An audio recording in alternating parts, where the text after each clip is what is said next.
Noong Nobyembre 2024, isang malaking hakbang ang ikinagulat ng pandaigdigang komunidad nang maglabas ng pahayag ang US State Department ukol sa pagdeploy ng higit sa 10,000 sundalo ng North Korea sa silangang Russia, partikular na sa Kursk Oblast. Ayon sa mga ulat, ipinadala ang mga sundalong ito upang suportahan ang mga puwersang Russian sa kanilang laban sa Ukraine na naglalayong palakasin ang puwersang militar ng Russia sa gitna ng patuloy na hidwaan. Ang pagkakaroon ng mga sundalo sa North Korea ng Russia ay nagpapalala ng tensyon sa pagitan ng mga bansang mayroong alyansa laban sa agresyon ng Russia at North Korea. Ayon sa mga eksperto, ang hakbang na ito ay isang palatandaan ng mas malalim na alyansa sa pagitan ni Kim Jong-un at Vladimir Putin na itinuturing na isang paraan ng Russia upang makahanap ng suporta matapos itong maharap sa mga hamon sa larangan ng militar mula sa Ukraine na malakas na sinusuportahan ng mga bansang kanluranin. Bagaman kilala ang North Korea sa pagpapatupad ng mahigpit na disiplina at kontrol sa kanilang mga sundalo, naging palaisipan sa maraming analyst ang eksaktong dahilan ng pagsuporta nito sa Russia. Ayon sa ilang espekulasyon, posibleng kabilang sa kasunduan ng supply ng teknolohiya at mga sandata mula Russia, kapalit ng pagsuporta ng militar ng North Korea.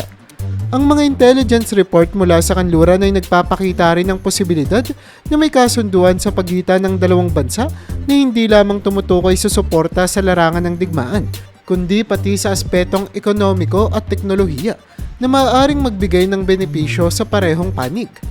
Ang hakbang na ito ay nagdulot ng pangamba sa pandaigdigang komunidad, lalo na't hindi pa matiyak ang eksaktong intention ng pagdeploy ng mga sundalong North Korean sa region. Ang NATO at mga kasaping bansa nito, partikular na ang Amerika, ay naglabas ng mga pahayag na mariing kinokondena ang alyansang ito, na anilay maaaring magresulta sa mas malawakang digmaan. Dagdag pa rito, may pangamba rin na ang North Korea sa tulong ng Russia ay makakuha ng mga bagong teknolohiya na makapagpapalakas sa kakayahan nitong mag-develop ng mga mas modernong sandata kabilang ang mga ballistic missile at iba pang sandatang nuclear. Hindi may kakailan ng pagpasok ng mga sundalo ng North Korea sa Russia upang suportahan ang kanilang kampanya laban sa Ukraine ay nagbigay ng panibagong dimensyon sa kasalukuyang digmaan. Nagdulot ito ng pagkabahala hindi lamang sa mga mamamayan ng Ukraine, kundi pati na rin sa mga bansang nasa Europa at sa iba pang bahagi ng mundo. Ang pagsasani puwersa ng dalawang bansang ituturing na isolated at malakas ang hawak ng diktadorya ay isang seryosong usapin at tila nagpapahiwatig na ang kanilang alyansa ay mas malalim pa kaysa sa pinaniniwalaan ng karamihan.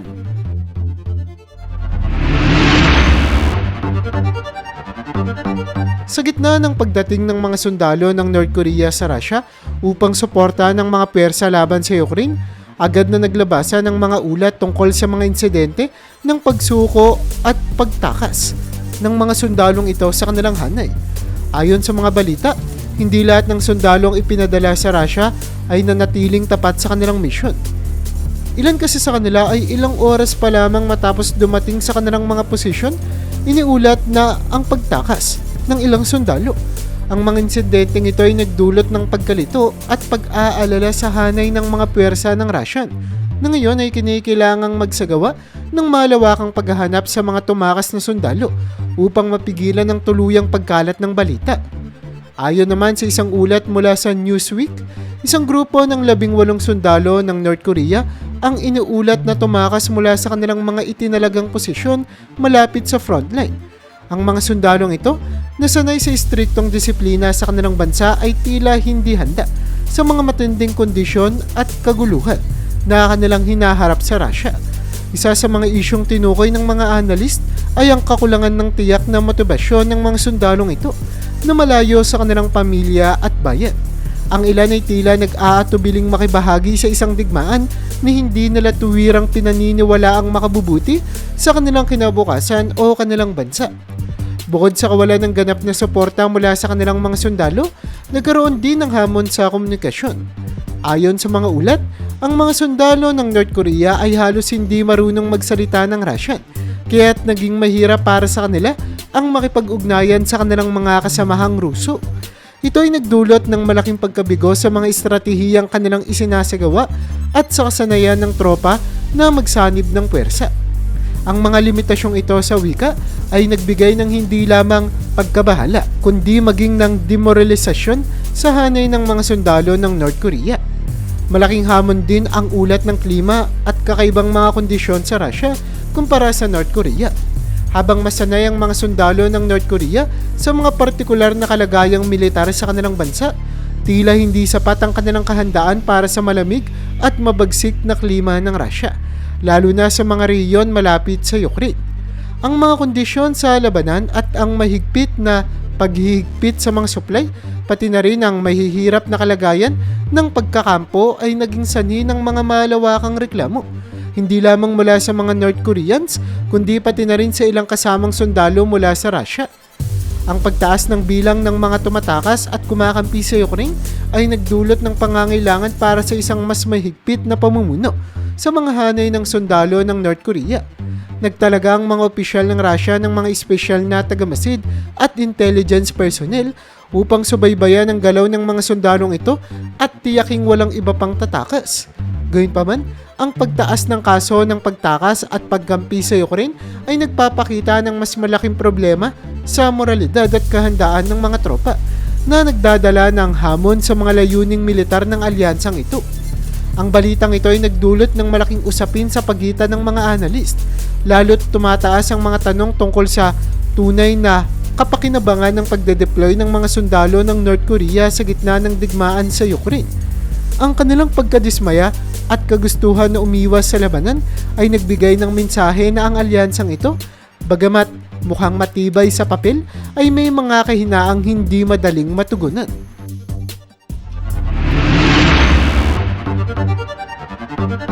Sa gitna ng patuloy na pagdating ng mga sundalo ng North Korea na isinama sa puwersa ng Russia, ang gobyerno naman ng Ukraine ay nagsasagawa ng iba't ibang hakbang upang hikayatin ang mga sundalong ito na sumuko. Isinagawa ng Ukraine ang estratehiya ng paggamit ng psychological warfare at propaganda, partikular na nakatuon sa mga tropa ng North Korea na nakarating sa frontline. Ang kampanya ng Ukraine ay naglalayong magbigay ng pag-asa at mas maayos na alternatibo sa mga sundalo na napilitang makibahagi sa digmaan. Isa sa pangunahing taktika ng Ukraine ay ang paggamit ng mga mensaheng nakasulat at audio recording sa wikang Koreano na ipinamamahagi sa pamamagitan ng drone drops at loudspeakers na malapit sa frontline.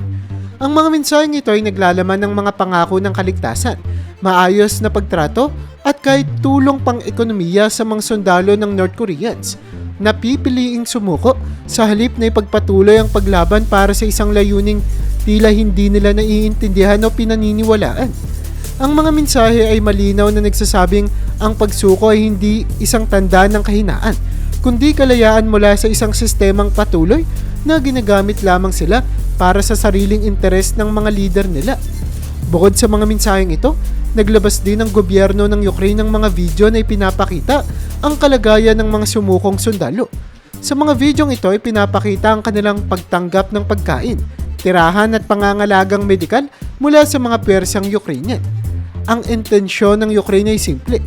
Ipakita ng pagsuko sa mga puwersa ng Ukraine ay magbibigay sa kanila ng buhay na malayo sa patuloy na kaguluhan at panganib.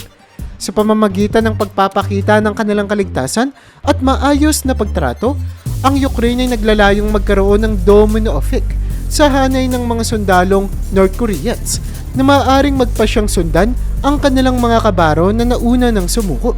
Hindi lamang simpleng pangangalaga ang inaalok ng Ukraine kundi pati na rin ang pangako ng proteksyon laban sa muling pagbabalik sa North Korea, kung saan ang pagtakas o pagsuko ay itinuturing na isang malaking krimen.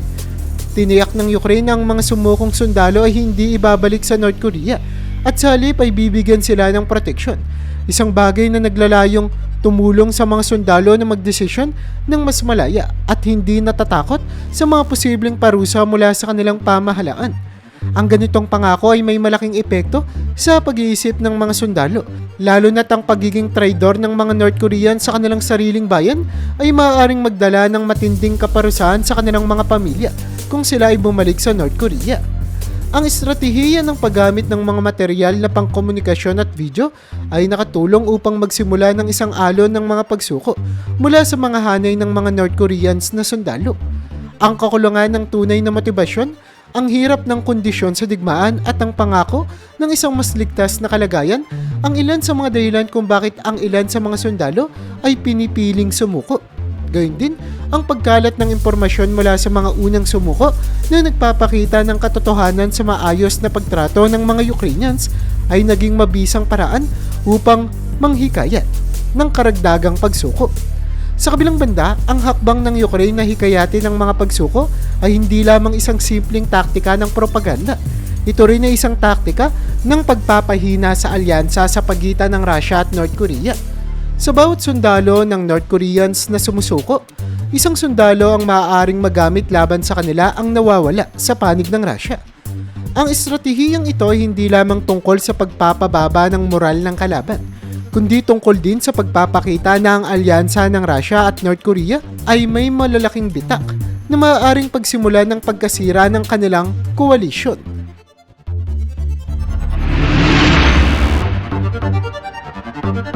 Ang alyansa sa pagitan ng Russia at North Korea, lalo na ang pag-deploy ng mga sundalong North Koreans upang suportahan ang kampanya ng Russia sa Ukraine, ay nagdulot naman ng iba't ibang reaksyon mula sa pandaigdigang komunidad.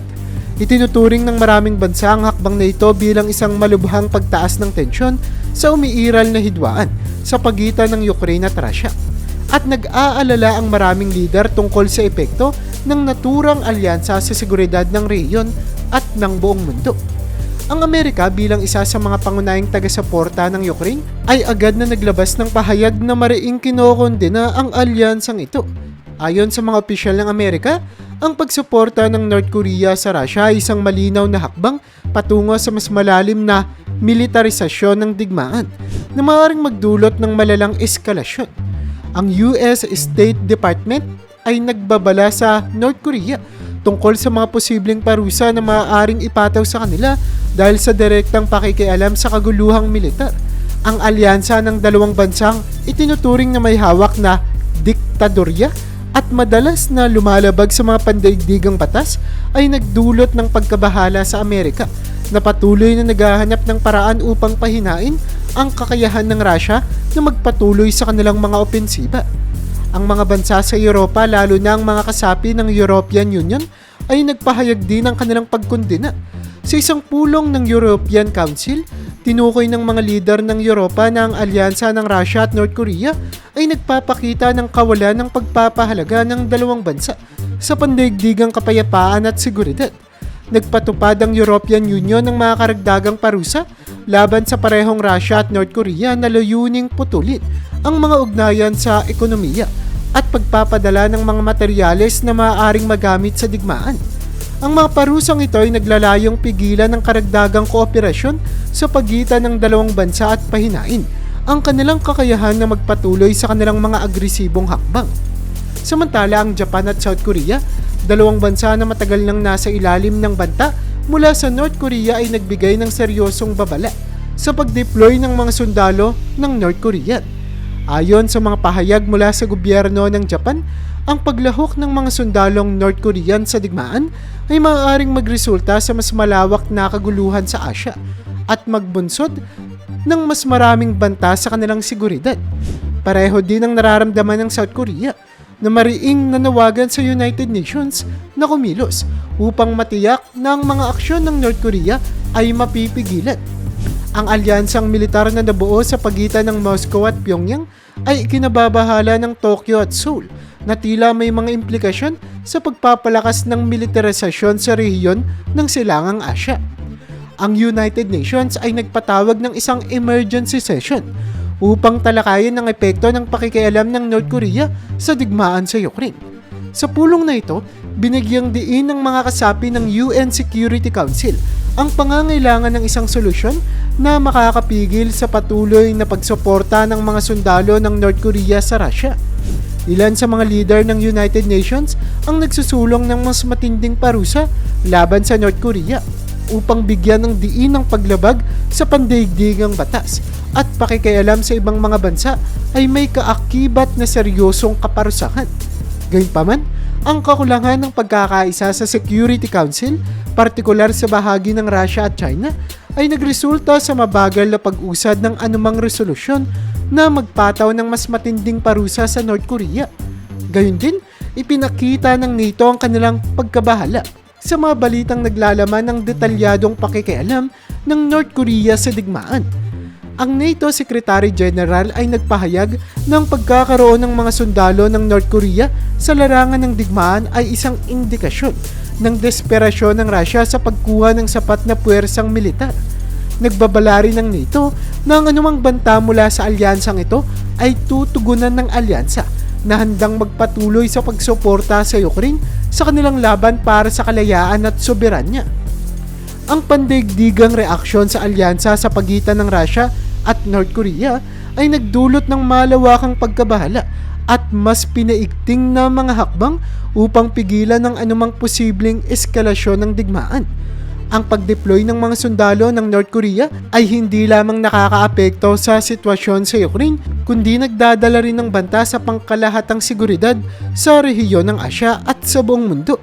Ang patuloy na pagkondena ng pandaigdigang komunidad pati na rin ang pagpataw ng mga parusa ay tila naglalayong magpadala ng malinaw na mensahe kung saan ang anumang hakbang na magpapalala sa digmaan ay hindi katanggap-tanggap sa mata ng internasyonal na komunidad.